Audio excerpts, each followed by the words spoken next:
Elvis. The name just makes you hear music, doesn't it? That voice, that raw energy. But what if I told you a lot of that sound came from the actual rooms he sang in? Not just his talent, but the walls, the ceiling, the floor. The air itself, it's wild to think about, but it's true. Those early recordings, the ones that changed everything, they weren't made in fancy dead rooms like today. They were made in places with character, places that push sound around in unique ways. And imagine Sun Studio, tiny and bright, almost like a garage. Then RCA Studio B, built for a new kind of country music, but perfect for Elvis too. Or radio recorders, a big Hollywood machine churning out movie hits. And American Sound Studio, where he found his groove again in '69.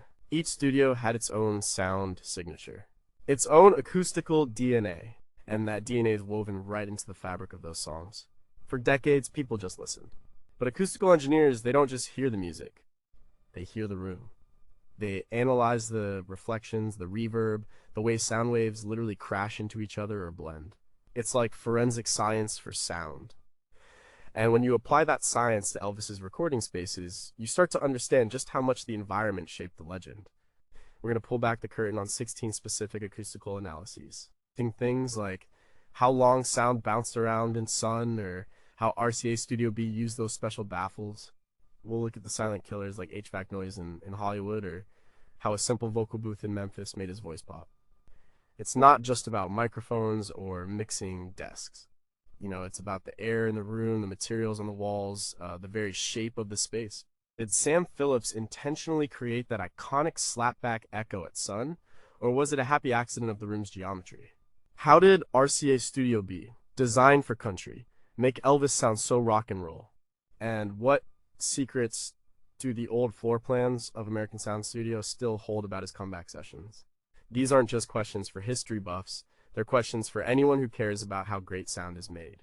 And sometimes the answers are stranger than the music itself.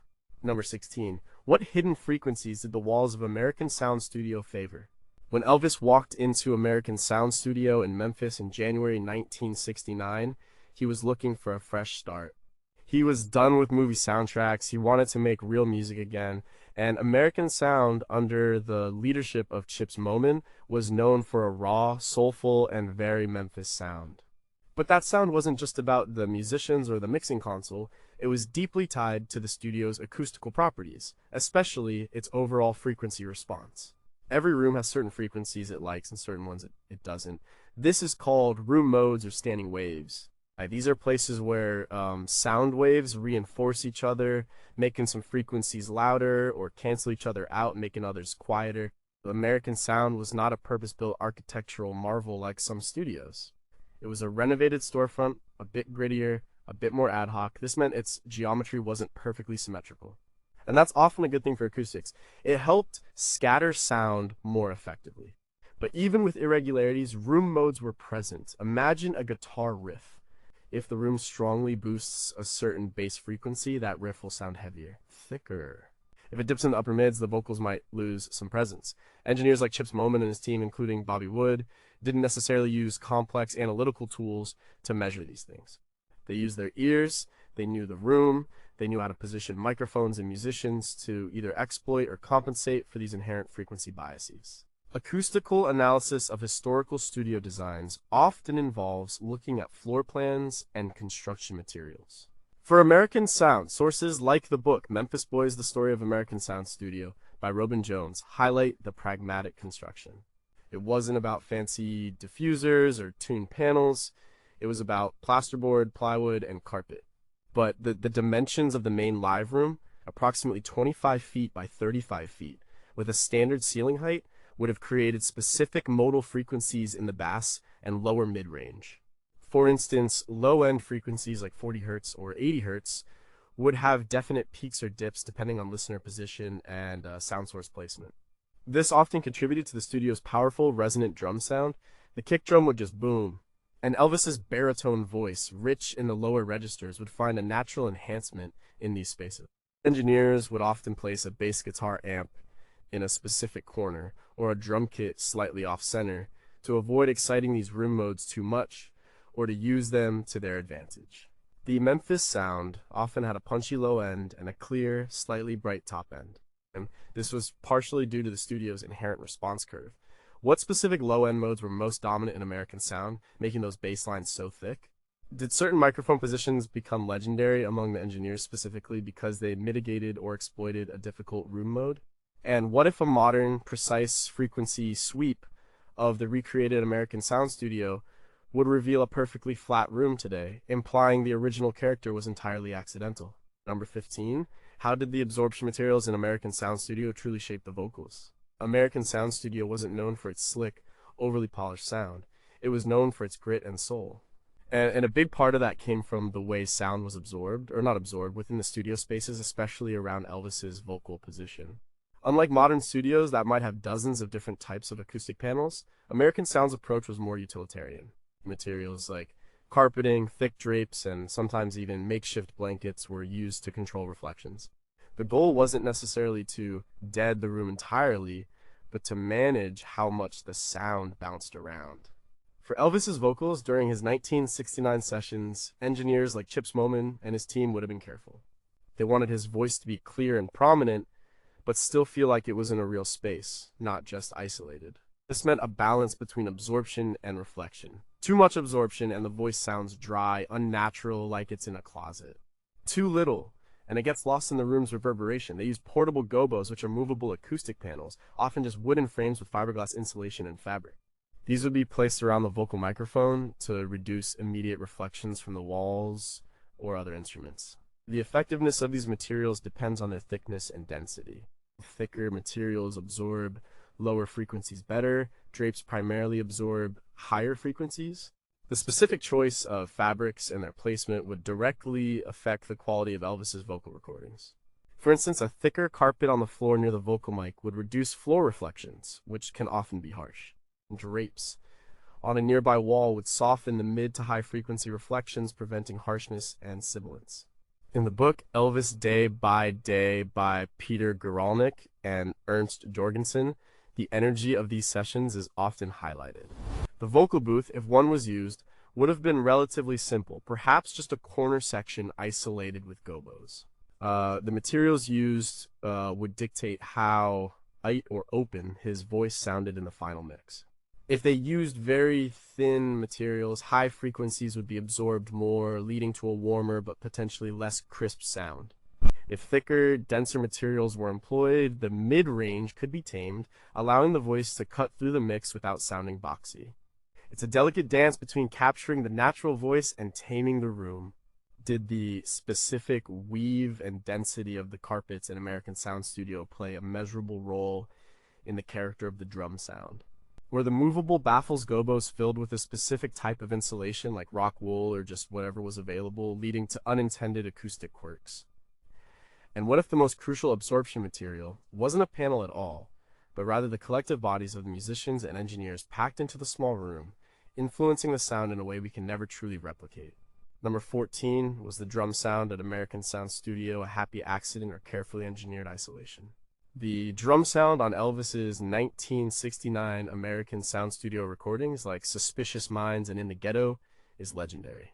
It's punchy, clear, and powerful. Not overly resonant, but with plenty of impact. This kind of sound doesn't just happen. It's the result of specific microphone techniques, the drummer's performance, often Gene Chrisman, and critically, the acoustical environment and the methods of isolation used for the drums. In smaller studios like American Sound, achieving good drum isolation from other instruments without making the drums sound trapped is a challenge. Engineers would have used various techniques to achieve this. One common method was the use of drum booths or drum shields. A drum shield is a clear acrylic barrier placed around the drum kit to prevent drum sounds from bleeding into other microphones, especially vocal mics or guitar amps. A full drum booth would be a more enclosed space. Historical accounts and photos from American Sound suggest a more open layout than a completely isolated drum booth. This means portable gobos were likely used extensively around the drum kit. These movable panels, often absorptive on one side and reflective on the other, would shape the immediate drum sound and reduce bleed. The placement of these gobos was crucial. If too close, the drums could sound boxy. If too far, they wouldn't offer enough separation. Engineers like Chips Moman and Tommy Cogdill would have experimented with these placements constantly. They were aiming for a balance, enough isolation to control the mix, but enough room sound to give the drums life and impact. The floor underneath the drums would also matter. A carpeted floor would absorb some of the cymbal harshness and drum resonance, while a bare concrete floor would make them brighter and more lively. The Memphis Boys book often describes the tight, collaborative atmosphere where musicians played in the same room. This often meant bleed was part of the sound, but it had to be managed bleed. The engineers were masters of this. They would use close miking techniques to capture the direct drum sound, then rely on the gobos to control the ambient sound and bleed. The goal was always clarity without sterility. Could the specific height and material of the drum risers, if any were used, have inadvertently tuned the low frequency response of the kick drum? Were there specific sweet spots on the studio floor where the drums always sounded best, independent of mic placement, due to floor reflections?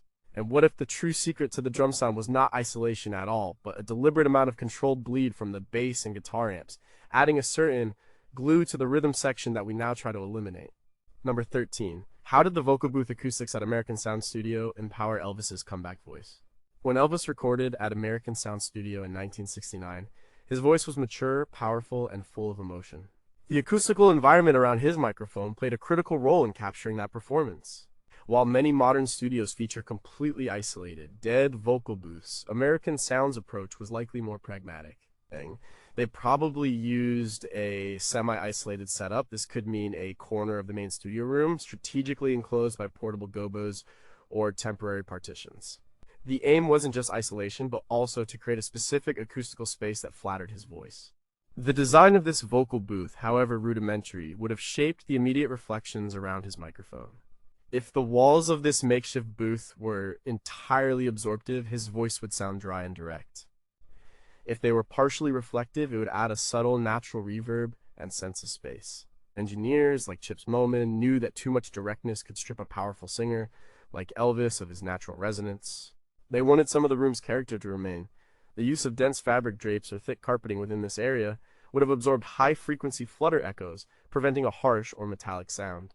But some reflective surfaces, perhaps untreated plywood on the outer side of a gobo, could bounce back desirable mid-range frequencies, adding body to his voice. Accounts from the sessions, like those found in Careless Love, The Unmaking of Elvis Presley by Peter Guralnick, often mention the intense focus on Elvis's vocal performance. The microphone choice, often a Neumann U67 or a similar condenser, was critical, but the room around it made a difference too.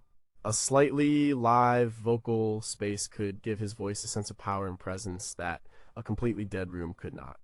It would allow the natural overtones of his voice to develop before being captured by the microphone. The engineers would have carefully positioned Elvis relative to the booth walls, avoiding standing waves or flutter echoes that could muddy his sound.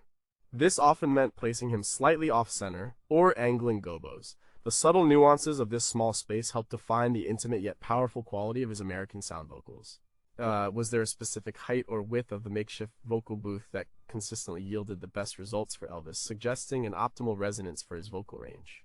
Did the engineers at American Sound have a secret trick, like placing a specific type of reflective panel behind Elvis to add a subtle sheen to his voice that we can't discern in the finished recordings? And what if the best vocal booth was simply a well-positioned microphone in the main studio, relying entirely on the room's overall acoustics, and the narrative of a separate booth is just studio folklore?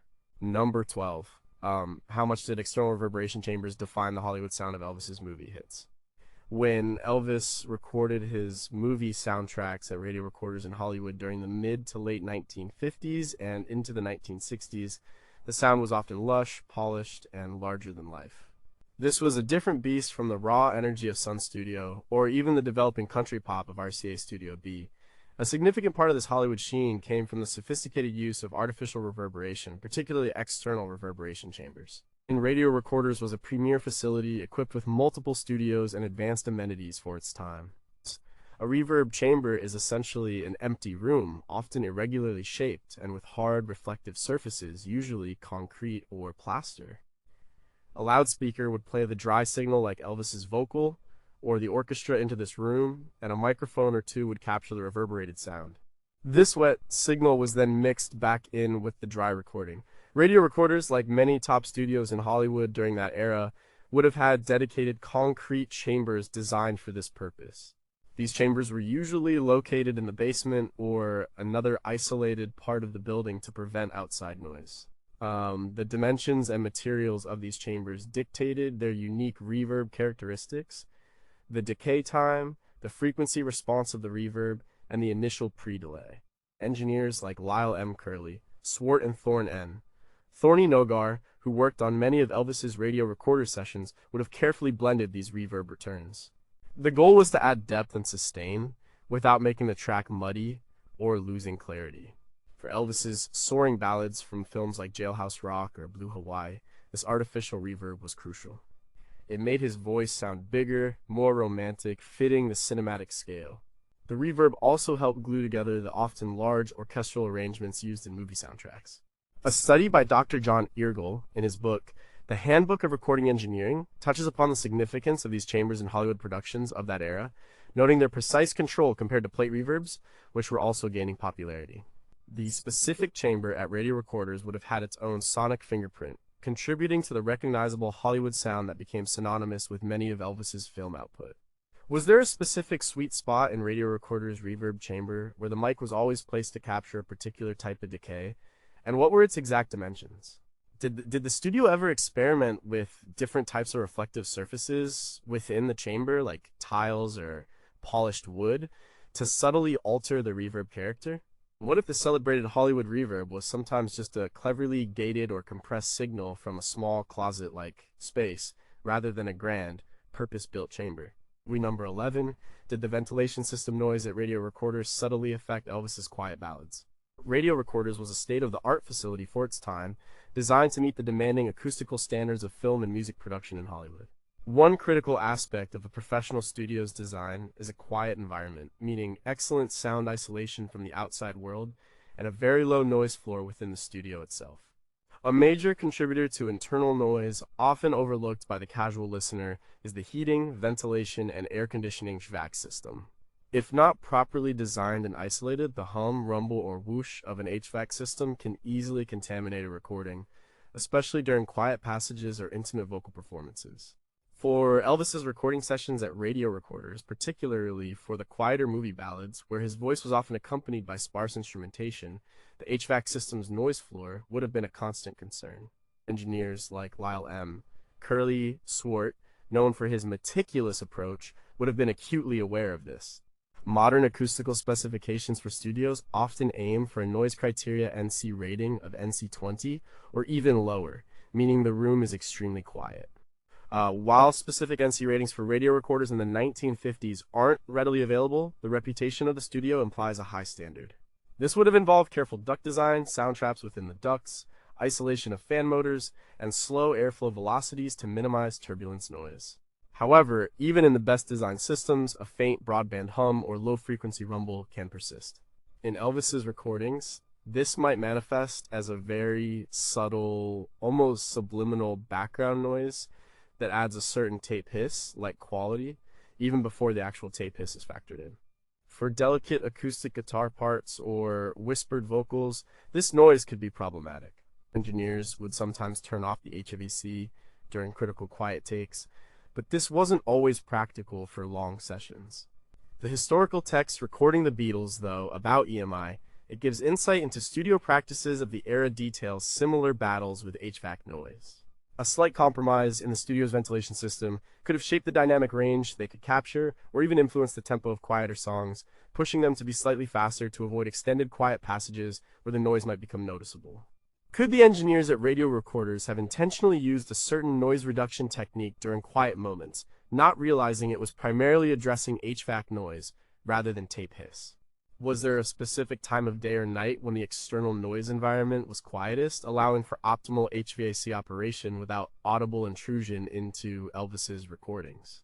And what if the very slight, almost imperceptible low-frequency hum captured on some of Elvis's quietest RCA radio recorders tracks isn't tape noise at all, but rather the faint ghost-like signature of the studio's antique ventilation system, still whispering from the past? Number 10. How did the multiple studio spaces at radio recorders enable Hollywood's complex orchestrations? Radio Recorders, located at 7000 Santa Monica Boulevard in Hollywood, was a sprawling facility, not just one room. It housed multiple studios of varying sizes and acoustical characteristics. This array of spaces was crucial for the complex and often, large-scale recordings that took place there, particularly for movie soundtracks involving Elvis. Unlike smaller, more intimate studios like Sun, Radio Recorders was designed to accommodate orchestras, big bands, choirs, and multiple vocalists simultaneously. Studio A, the largest, was a cavernous space, ideal for full orchestral ensembles. Studio B was somewhat smaller, but still substantial, good for rhythm sections with horns or strings. And Studio C might have been more of a vocal booth or overdub room. The genius of Radio Recorders was in the ability to utilize these different spaces to achieve sonic separation and distinct acoustical textures. For an Elvis movie song, the rhythm section, drums, bass, guitar, piano might be in Studio B with the orchestra in Studio A, and Elvis's vocals overdubbed later in Studio C, or recorded live in Studio A with careful baffling. This multi-room approach allowed engineers to control bleed much more effectively. Imagine a large orchestra playing. The trombones need to sound big and brassy, the strings smooth and lush, and the percussion crisp. Each section benefits from different room acoustics. By placing different sections in different spaces, or by carefully baffling within one large room, engineers like Lyle M. Curley Swart could achieve optimal miking for each. The book, Sound Recording the Studio and the System by E.G.M. Alkin, though a bit later, it reflects principles, discusses the design of such large facilities, emphasizing isolation and flexible acoustical treatments. For Elvis's recordings, this meant that his voice could be captured with an intimate presence, while the accompanying orchestra retained its full cinematic grandeur, each element existing in its own optimal sonic environment before being blended at the mixing console. This was a sophisticated modular approach to recording that was far ahead of its time for many regional studios. Did the different ceiling heights or wall materials between Studio A and Studio B at Radio Recorders create subtle yet distinct harmonic differences in the sound of the same instrument when played in both? Were there specific pieces of Elvis's movie soundtracks that required engineers to link 3 different studios together, creating a unique, sprawling acoustic environment for one recording? And what if the most significant acoustical feature of Radio Recorders wasn't any single room, but the sound locks and corridors between them, which, due to their unique shapes, sometimes served as unintended ultra-short reverb chambers for specific instruments? Number 9. How did sound locks and advanced isolation techniques truly protect Elvis's recordings at Radio Recorders? Radio Recorders was a fortress of sound. In Hollywood, where the demand for pristine audio was paramount, especially for film, effective sound isolation was non-negotiable. This wasn't just about keeping street noise out, it was about preventing noise from one studio from bleeding into another and minimizing internal mechanical noise. 2 key elements in achieving this were sound locks and advanced construction techniques. A sound lock is essentially a small, insulated vestibule with 2 sets of doors separated by an air gap.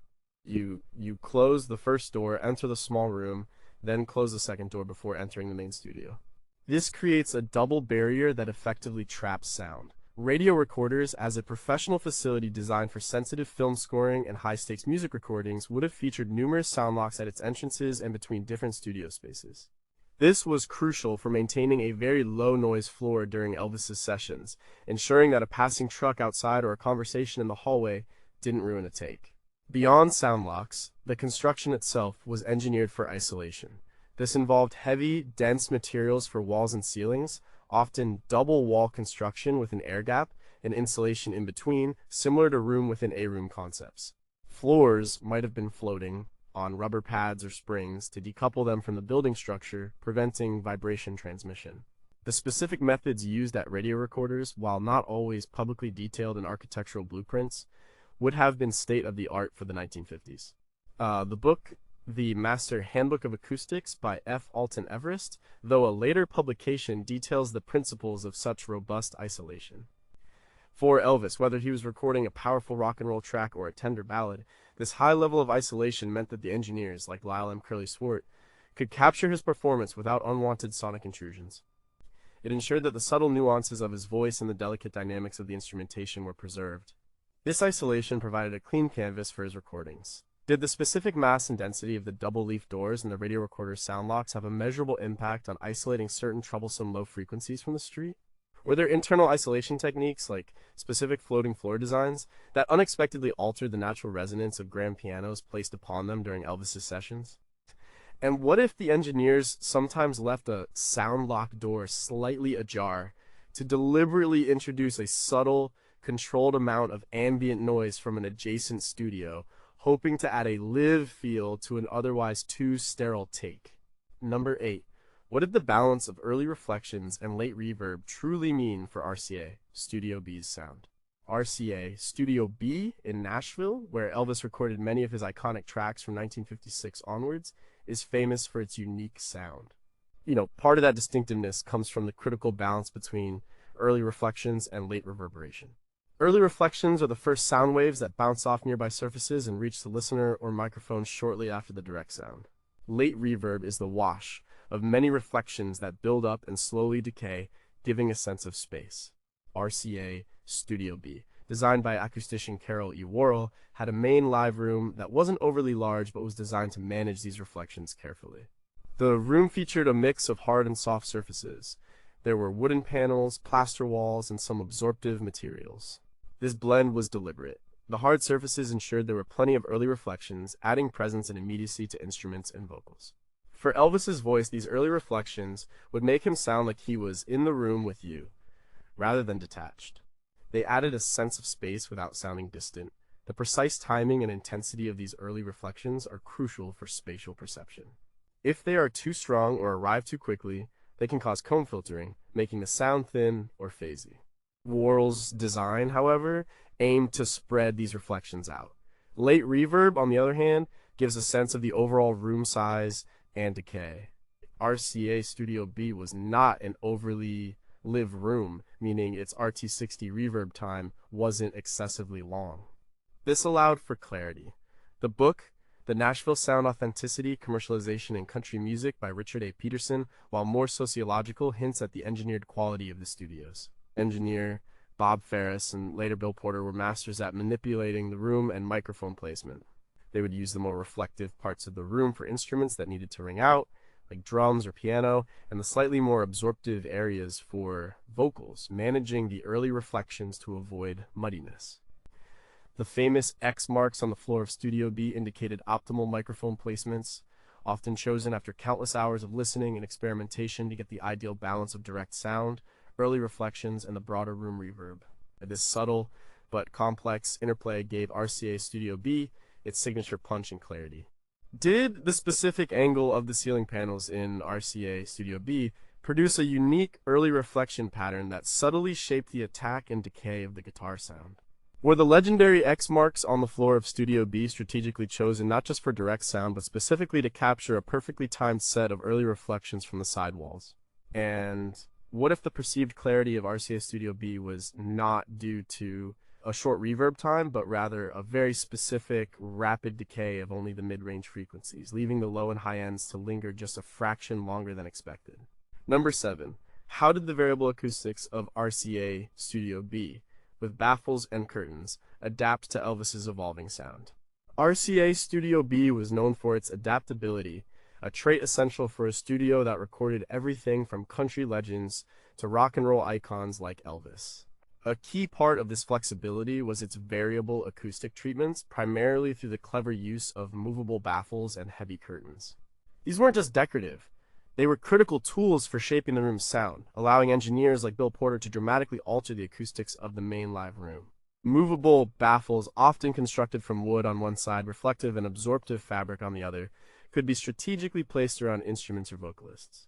For Elvis's sessions, especially as his sound evolved from raw rockabilly to more polished pop and gospel, these baffles were indispensable.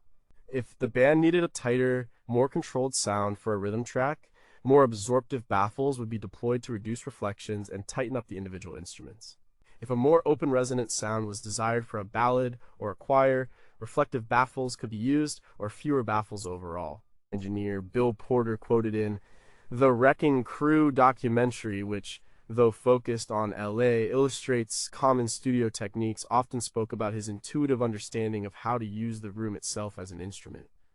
Heavy curtains, usually made of velvet or similar dense fabrics, could be drawn across walls or windows to increase absorption, particularly in the mid and high frequencies.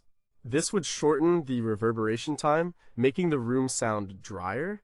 For Elvis's vocals, a drier acoustic environment might be preferred for lead vocals to ensure clarity and allow effects like artificial reverb to be added later without muddiness. Conversely, pulling back the curtains would expose harder surfaces, increasing the room's liveliness.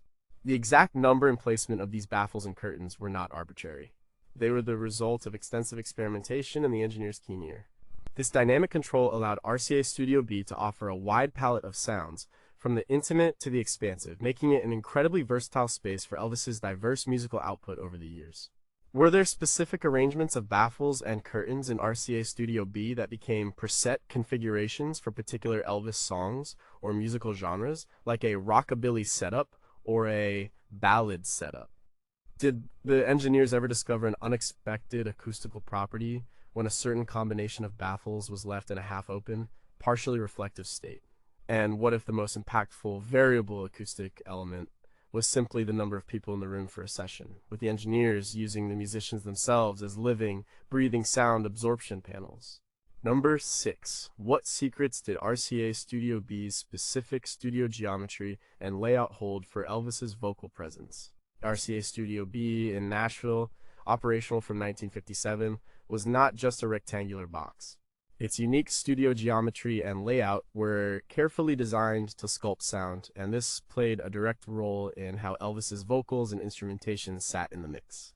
The main live room featured a slightly irregular shape, with a curved wall on one side and often a smaller recessed area or alcove. This wasn't by accident. Symmetrical, parallel walls often create problematic standing waves and flutter echoes. An irregular shape helps scatter sound waves, distributing reflections more evenly and preventing these issues.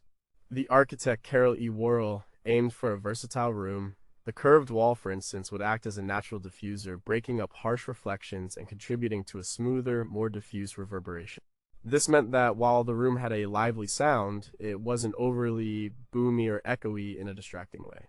For Elvis's powerful voice, this geometry was a blessing. It allowed his vocals to have a natural resonance and presence without getting lost in a muddled wash of reflections. Engineers like Bill Porter, known for his work with Elvis from the late 50s through the 60s, often spoke about using the hot spots of the room.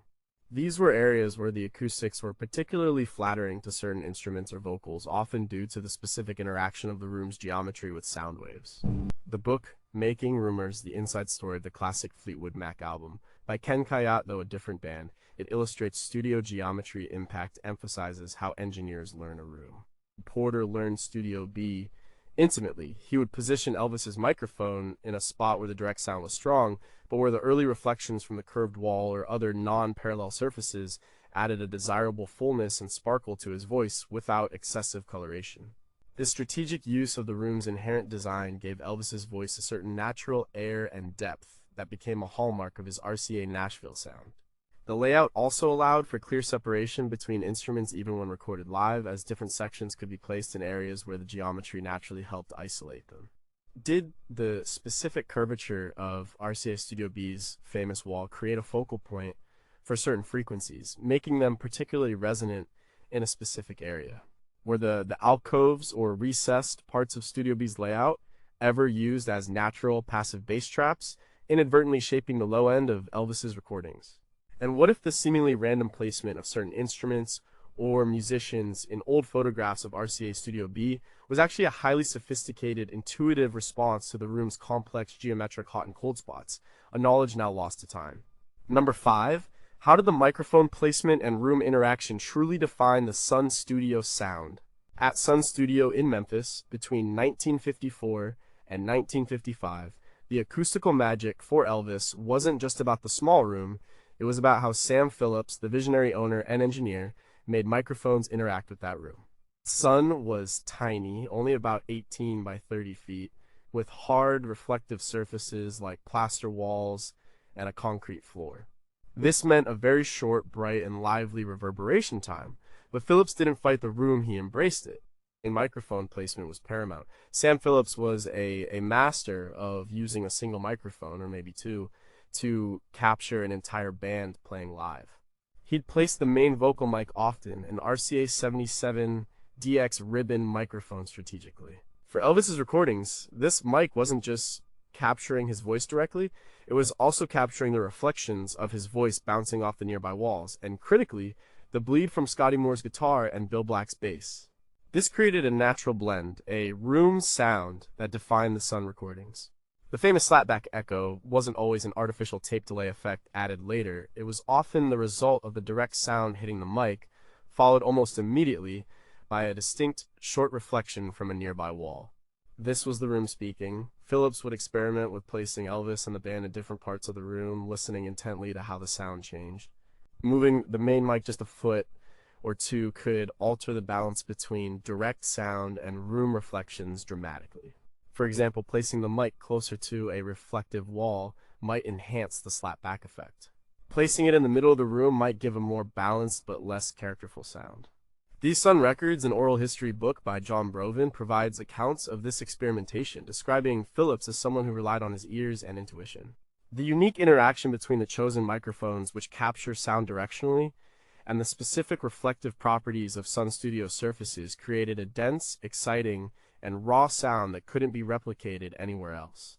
It was an organic, almost accidental form of acoustical engineering. Was there a specific distance from the back wall of Sun Studio that Sam Phillips consistently favored for the main vocal mic to achieve his signature slapback? Did the height of the microphone above the floor contribute more significantly to the balance of instruments than we generally acknowledge, given the low ceiling? And what if Sam Phillips occasionally used a specific, seemingly insignificant object in the Studio A, a wooden chair, a music stand as an impromptu baffle or reflector, to subtly shape the sound around Elvis's mic, a technique he never documented? Number 4. How effective was the isolation and noise floor control at Sun Studio given its humble origins? The Sun Studio was not built as a high-tech fortress of sound isolation. It was a small storefront in Memphis which Sam Phillips acquired and converted into a recording studio. This humble origin meant that achieving effective isolation from external noise and maintaining a low internal noise floor was a constant battle and a significant acoustical challenge. The building was likely not constructed with heavy, dense, decoupled walls that would be standard in modern professional studios. This meant that the sounds of passing cars, conversations on the street, or even the rumble of a nearby train could potentially bleed into recordings. Sam Phillips and his engineers were acutely aware of this. They often recorded late at night or very early in the morning to minimize street noise. This practice, documented in Sam Phillips, The Man Who Invented Rock and Roll by Peter Guralnick, highlights the pragmatic solutions they had to employ. The noise floor within the studio itself, the inherent electronic and mechanical noise would also have been higher than in modern studios. This included the hum of old tube equipment, the whir of air conditioning units if they dared to run them during takes, and the general electrical background noise. These factors contributed to the characteristic warmth or grittiness of the Sun recordings, often perceived as part of their charm. Acoustically, the walls, likely plaster over standard framing, offered limited sound transmission loss. The windows, even if single pane, would have been weak points. Doors would have been simple, offering little in the way of soundproofing. This means that a significant portion of the recordings would contain a very low-level background ambience that was the studio's actual environment. Engineers would compensate by recording at higher levels to maximize the signal-to-noise ratio, effectively drowning out some of the ambient noise. But it was a tightrope walk. The raw quality of Elvis's early recordings from Sun is partly a testament to the fact that these weren't pristine, noise-free environments. They were real, lived in spaces with their own sonic signature, including their noise floor. Did the simple, perhaps even cracked, plaster walls of Sun Studio offer a surprisingly effective barrier against certain mid-range frequencies of street noise due to their specific density or age? Were there specific times of day or weather conditions like heavy rain dampening outdoor sound that Sam Phillips actively sought out for recording quieter Elvis tracks? And what if the very slight, almost imperceptible low-frequency rumble often heard on Sun Studio recordings wasn't just electrical noise, but the ghostly echoes of Memphis street life irrevocably woven into the fabric of the music? Number 3. How did diffusion and reflection patterns within Sun Studio shape Elvis's raw sound? Sun Studio was small, roughly 18 by 30 feet, with a low ceiling. Its surfaces were primarily hard plaster walls, concrete floor, and some wooden panels. This combination meant that sound waves didn't just die, they bounced a lot. And the way they bounced, the diffusion and reflection patterns played an enormous role in shaping Elvis's raw, exciting sound. Diffusion refers to the scattering of sound waves, preventing harsh, distinct echoes. A reflection is when sound bounces off a surface. In Sun, it was a mix of both, often accidental. The room's small size meant reflections came back very quickly. This wasn't the long, lingering reverb of a cathedral. It was a tight, immediate series of bounces. These rapid reflections added energy and a sense of immediacy to the sound. For Elvis's vocals, the direct sound would be quickly followed by reflections, creating a natural doubling effect, almost a short delay. This contributed to the characteristic slap-back echo that became a signature of Sun Records. The book, Good Rockin' Tonight, Sun, Records and the Birth of Rock and Roll by Colin Escott with Martin Hawkins details the innovative and experimental nature of Sam Phillips. He used the room as an active part of the sound design. Because the walls weren't perfectly parallel everywhere, and there might have been some equipment or furniture in the way, some of the reflections would have been diffused, meaning they were scattered in multiple directions rather than just bouncing straight back. This diffusion prevented the room from sounding too boxy or creating severe flutter echoes. Instead, it contributed to a dense, energetic wash of sound that blended the instruments and vocals together in a unique way. The sound was live and vibrant, making it feel like you were right there in the room with them. The interplay of these early rapid reflections and the incidental diffusion gave Sun Studio its presence and helped create a sound that felt both intimate and explosive. It was acoustical engineering born out of necessity and intuition, not scientific design. Did the specific texture or unevenness of Sun Studio's plaster walls contribute more to sound diffusion than previously thought, acting as a primitive form of acoustic treatment? Were there specific pieces of furniture or equipment, like the piano or a drum kit, whose very presence and position created unique reflection, hot zones that Sam Phillips instinctively exploited? And what if the most crucial element of diffusion was simply the chaotic, joyful energy of the musicians themselves, their bodies acting as living, breathing sound diffusers, impossible to replicate with modern panels?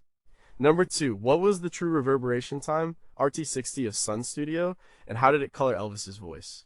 The reverberation time, often measured as RT60, the time it takes for sound to decay by 60 decibels after the source stops, is one of the most fundamental acoustical properties of any room. For Sun Studio, where Elvis cut his first legendary tracks, the RT60 was probably quite short, but intensely impactful due to the room's small size and hard surfaces. Imagine a small bathroom with tile walls. The sound is bright, immediate, and full of quick echoes. Sun Studio, with its plaster walls and concrete floor, had a similar, albeit larger, characteristic.